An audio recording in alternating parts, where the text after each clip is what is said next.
और गौतम गंभीर मुझे ही ऐसे लगता है कि जाहिर बात है जो पार्टी आजकल इनकी है गवर्नमेंट में, उन्हीं के वो बंदे हैं, उन्हीं की तरफ से उन्होंने जो है वो इलेक्शन भी लड़ा था। तो जाहिर सी बात है कहीं ना कहीं पर्ची डंडे तो चल सकते हैं। तो मुझे ऐसा लगता है कि शायद इसी वजह से इनको इंडियन टीम का हेड कोच बनाया गया। बाकी कौन सा बड़ा कोई तीर मारा हुआ उन्होंने, क्यों 8-8 10-10 साल से वो कलकत्ता की कोचिंग कर रहे हैं या कहीं वो कोचिंग कर रहे हैं। वो तनवीर अहमद है। अब उन्होंने कहा कि जी गंभीर जो है वो पर्ची है और उसको उसका हक नहीं था कोच बनने का।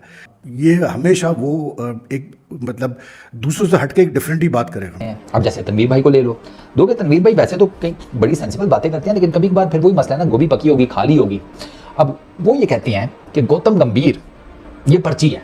हाय, वो बंदा जिसने अपने पूरे कैरियर में 5 जो टेस्ट मैचेस खेले हुए हैं टोटल, और कोई मैच विनिंग परफॉर्मेंस नहीं है, कोई मैन ऑफ द मैच नहीं है, कोई बड़ी जो है वो परफॉर्मेंस नहीं है, और वो उस बंदे को ट्रोल करने की कोशिश कर रहा है और उस बंदे को ये कह रहा है कि क्या उखाड़ा हुआ है, जिस बंदे ने वर्ल्ड कप के फाइनल्स में परफॉर्म करके इंडिया को चैंपियन बनाया हुआ है। तो लड़ने वाला है गंभीर, ना हंसता है ना खेलता है ना कुछ है, लड़ता ही रहता है हर दफा। तो मुझे ऐसा लगता है पाकिस्तान इंडियन टीम में ना लड़ाई ही रहेंगी हर टाइम। बहरहाल जहाँ तक गंभीर का ताल्लुक है यार, सीधी बात है, पर्ची तो खैर मैं किसी सूरत में नहीं कहूँगा उसको, इसलिए क्योंकि उसका अपना एक बैकग्राउंड है, क्रिकेट का बहुत स्ट्रॉन्ग बैकग्राउंड है।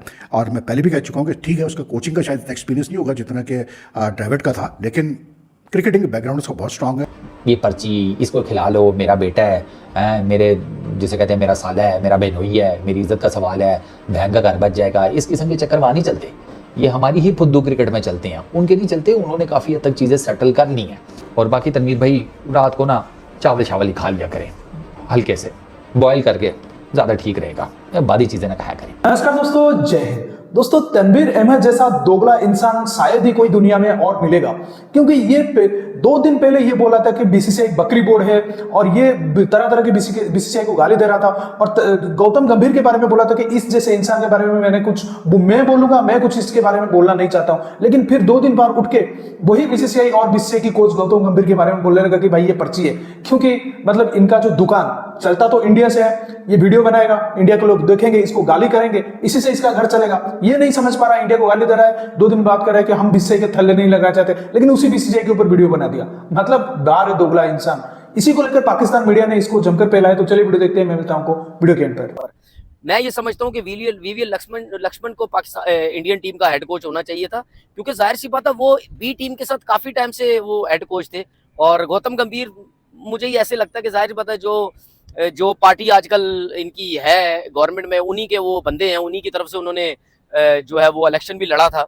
तो जाहिर सी बात है कहीं ना कहीं पर्ची डंडे तो चल सकते हैं। तो मुझे ऐसा लगता है कि शायद इसी वजह से इनको इंडियन टीम का हेड कोच बनाया गया। बाकी कौन सा बड़ा कोई तीर मारा हुआ उन्होंने, क्यों 8-8 10-10 साल से वो कलकत्ता की कोचिंग कर रहे हैं या कहीं वो कोचिंग कर रहे हैं। मेरे हिसाब से बहुत बड़ी नाइंसाफी हुई है वीवीएल लक्ष्मण के साथ, क्योंकि वीवीएल लक्ष्मण जैसा प्लेयर उसमें और गौतम गंभीर में जमीन आसमान का फर्क है। वो टेक्निकली अच्छा player, performances wise natural talent, क्या प्लेयर, एटीट्यूड भी जबरदस्त, बंदा भी जबरदस्त, मतलब कूल इंसान, सबको लेके चलने वाला। वो लड़ने वाला है गंभीर, ना हंसता है ना खेलता है ना कुछ है, लड़ता ही रहता है हर दफा। तो मुझे ऐसा लगता है पाकिस्तान इंडियन टीम में ना लड़ाई ही रहेंगी हर टाइम। तो पता चला कि जी गौतम गंभीर जो है मतलब ये जो पर्ची का वर्ड है ना, ये बहुत इस्तेमाल होता है पाकिस्तान क्रिकेट में, तो इंडियन क्रिकेट में शायद इतना नहीं होता कि। तो आज मुझे पता चला जी गौतम गंभीर भी जो है, कोच भी जो अपॉइंट होते हैं ना, वो भी पर्ची पे अपॉइंट होते हैं। प्लेयर्स का तो सुना था कि वो पर्ची पे अपॉइंट होते हैं, लेकिन कोच भी जो है वो पर्ची पे अपॉइंट होते हैं। और उसकी वजह यह है, बकौल हमारे फॉर्मर टेस्ट क्रिकेटर के कैसे बोलते हैं अपना वीवीएस लक्ष्मण को जो है कोच होना चाहिए था ड्राविड के बाद, इसलिए क्योंकि वो एनसीए में काम करते रहे वगैरह करके। तो अब जिस फॉर्मर क्रिकेटर की मैं बात कर रहा हूँ वो तनवीर अहमद है। अब उन्होंने कहा कि जी गंभीर जो है वो पर्ची है और उसको उसका हक नहीं था कोच बनने का। ये हमेशा वो एक मतलब दूसरों से हटके एक डिफरेंट ही बात करेगा। I think it's more for the views, it's more for the fact that he knows कि वो जितनी कॉन्ट्रोवर्शियल बात करेगा उतना ज़्यादा वो, आजकल तो आपको पता है सोशल मीडिया का ज़माना है, तो यही बिकता है भाई, जितनी आप ज़्यादा मसालेदार बात करें तो वही बिकती है। और आई थिंक गंभीर और टेंगू का पहले भी आमना सामना भी हुआ था किसी चैनल पे, तो उसमें भी बड़ा गर्मा गर्मी हुई थी, ओवर कोहली के ऊपर कुछ कह दिया था अपना कैसे बोलते टैंगो ने। बहरहाल जहाँ तक गंभीर का ताल्लुक है यार, सीधी बात है, पर्ची तो खैर मैं किसी सूरत में नहीं कहूँगा उसको, इसलिए क्योंकि उसका अपना एक बैकग्राउंड है, क्रिकेट का बहुत स्ट्रॉन्ग बैकग्राउंड है।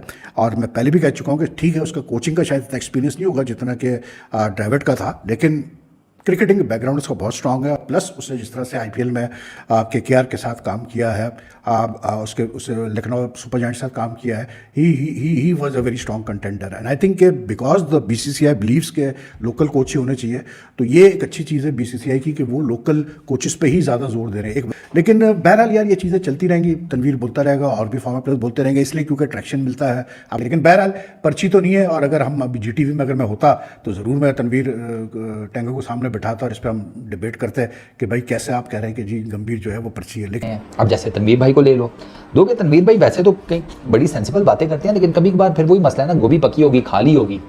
अब वो ये कहते हैं कि गौतम गंभीर ये पर्ची है। हाय, पर्ची क्या होता है? पर्ची बेसिकली यार हमारी क्रिकेट की टर्म में तो उस बंदे को कहते हैं कि जिसके पास ना टैलेंट होता है, ना स्किल होता है, ना मुंह मत्था होता है, क्रिकेट का उसको काफ भी नहीं पता होता, लेकिन वो सिलेक्ट हो जाता है। तो वो ये कहते हैं कि गौतम गंभीर एज ए हेड कोच पर्ची है। उनको ये लगता है कि वीवीएस लक्ष्मण जो है उसकी जगह बनती थी इंडियन क्रिकेट टीम के एज ए हेड कोच की। अब मैं तनवीर भाई को ना सैर कराता हूँ थोड़ी सी पीछे की। यार तनवीर भाई, अगर आपको याद हो, वीवीएस लक्ष्मण, इसमें कोई शक नहीं है कि वो एनसीए के हेड हैं। जब राहुल द्रविड़ और उनकी जो टीम थी वो जब रेस्ट किया करती थी तो वीवीएस लक्ष्मण ही as a interim head coach बनते थे टीम इंडिया के लिए। वीवीएस लक्ष्मण से दो खबरें हैं, एक तो ये कि वो खुद ही कुछ ज़्यादा इंटरेस्टेड नहीं थे हेड कोच की पोजीशन लेने के लिए, हेड कोच का रोल लेने के लिए। दूसरा खबर एक ये भी है कि उनका भी इंटरव्यू किया गया था, लेकिन उनका इंटरव्यू शायद इतना ज़्यादा इंप्रेसिव नहीं होगा जितना गौतम गंभीर का हुआ। क्योंकि मैं आपको ये बताऊं कि गौतम गंभीर को परसू किया गया था, गौतम गंभीर ने ये नौकरी परसू नहीं की। गौतम गंभीर का बिल्कुल सेट चल रहा था।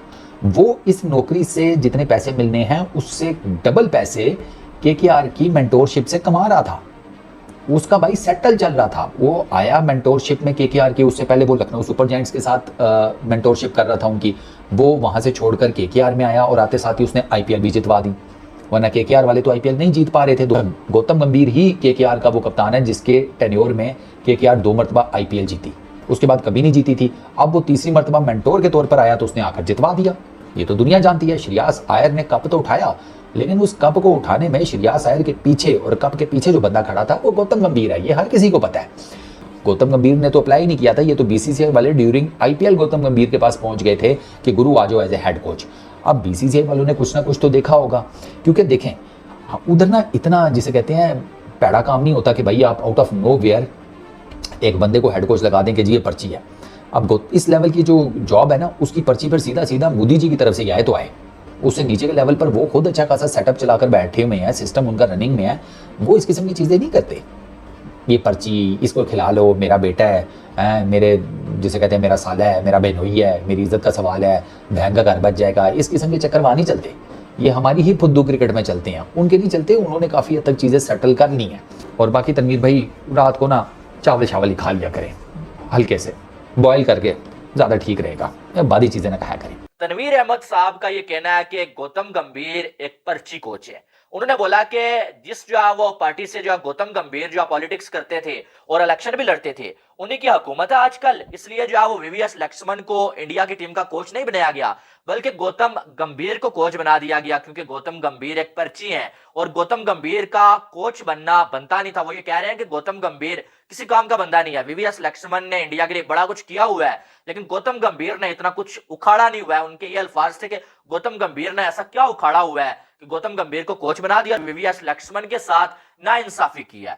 जो वो तनवीर अहमद ने ये बोला कि गौतम गंभीर जो है वो लड़ाकू सा बंदा है, हर किसी के साथ लड़ता रहता है, ना वो हंसता है, हमेशा मूड में रहता है, और वो जो खिलाड़ियों के साथ लड़ेगा और ड्रेसिंग रूम में आपके लड़ाइयां ही होती रहेंगी। अब तनवीर अहमद शायद भूल गए कि वर्ल्ड कप में गौतम गंभीर की परफॉर्मेंसेस क्या थी। वो भूल गए कि वर्ल्ड कप जितवाने में गौतम गंभीर का कितना बड़ा रोल था। एक वो बंदा जिसने अपने पूरे कैरियर में 5 जो टेस्ट मैचेस खेले हुए हैं टोटल, और कोई मैच विनिंग परफॉर्मेंस नहीं है, कोई मैन ऑफ द मैच नहीं है, कोई बड़ी जो है वो परफॉर्मेंस नहीं है, और वो उस बंदे को ट्रोल करने की कोशिश कर रहा है और उस बंदे को ये कह रहा है कि क्या उखाड़ा हुआ है, जिस बंदे ने वर्ल्ड कप के फाइनल्स में परफॉर्म करके इंडिया को चैंपियन बनाया हुआ है। इंडिया के साथ कोई रिलेशन नहीं होना चाहिए अगर इंडिया खेलने नहीं आता, और आज ये जो है $1-2 के लिए फिर इंडिया की क्रिकेट पे बात कर रहे हैं और जो गौतम गंभीर के हवाले से बात कर रहे हैं कि गौतम गंभीर को जो कोच नहीं होना चाहिए था। यानी कि हद नहीं हो गई है यार।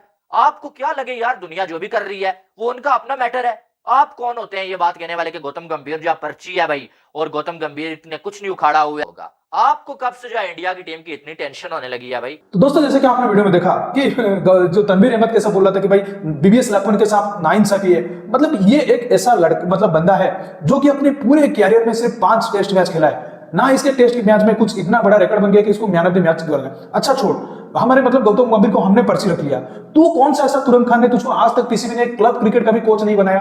अगर तू इतना बड़ा बंदा है तो कोई क्लब क्रिकेट का ही कोचिंग कर ले अपना। नहीं, तुझे तो क्लब क्रिकेट का कोचिंग नहीं रखते, वो तो एक मतलब नंबर 1 टीम का कोच है। तो उससे इतना जल के तेरे तू जल के ही मर जाएगा। मतलब तेरा और कुछ हाल नहीं होने वाला। गंभीर से जल के तुझे कुछ फायदा नहीं है। वो बंदा मतलब हर एक जो टाइटल है वो केकेआर को जिताया, फिर जब मतलब जब कप्तानी रहते हुए जब वो कोचिंग बनते हुए आया, फिर वो अब केकेआर को जिताया, अब वो टीम इंडिया का कोच बनना है। भाई उसके पास उसका पूरा क्रिकेटिंग बैकग्राउंड है, तेरे पास क्या है? मतलब हमेशा जलते रहने से कुछ मतलब तू बड़ा नहीं बन जाता। ये यूट्यूब से वीडियो बना जैसे कोई बड़ा तो प्लेयर नहीं बन जाता, तू वही कदा प्लेयर है जैसे कि 10 साल या मतलब 8 साल पहले था। तो दोस्तों इस वीडियो में इतना ही। अगर वीडियो अच्छा लगा तो जरूर लाइक कर दीजिए, चैनल को सब्सक्राइब करके ऑल बटन जरूर दबा दीजिए ताकि हमारे लेटेस्ट वीडियो नोटिफिकेशन मिस ना कर सके। इस बदतमीज तनवीर अहमद को कमेंट सेक्शन में जरूर पेलिए। मैं रुकता हूं, जल्दी मिलूंगा नई वीडियो के साथ। तब तक के लिए जय हिंद, वंदे मातरम।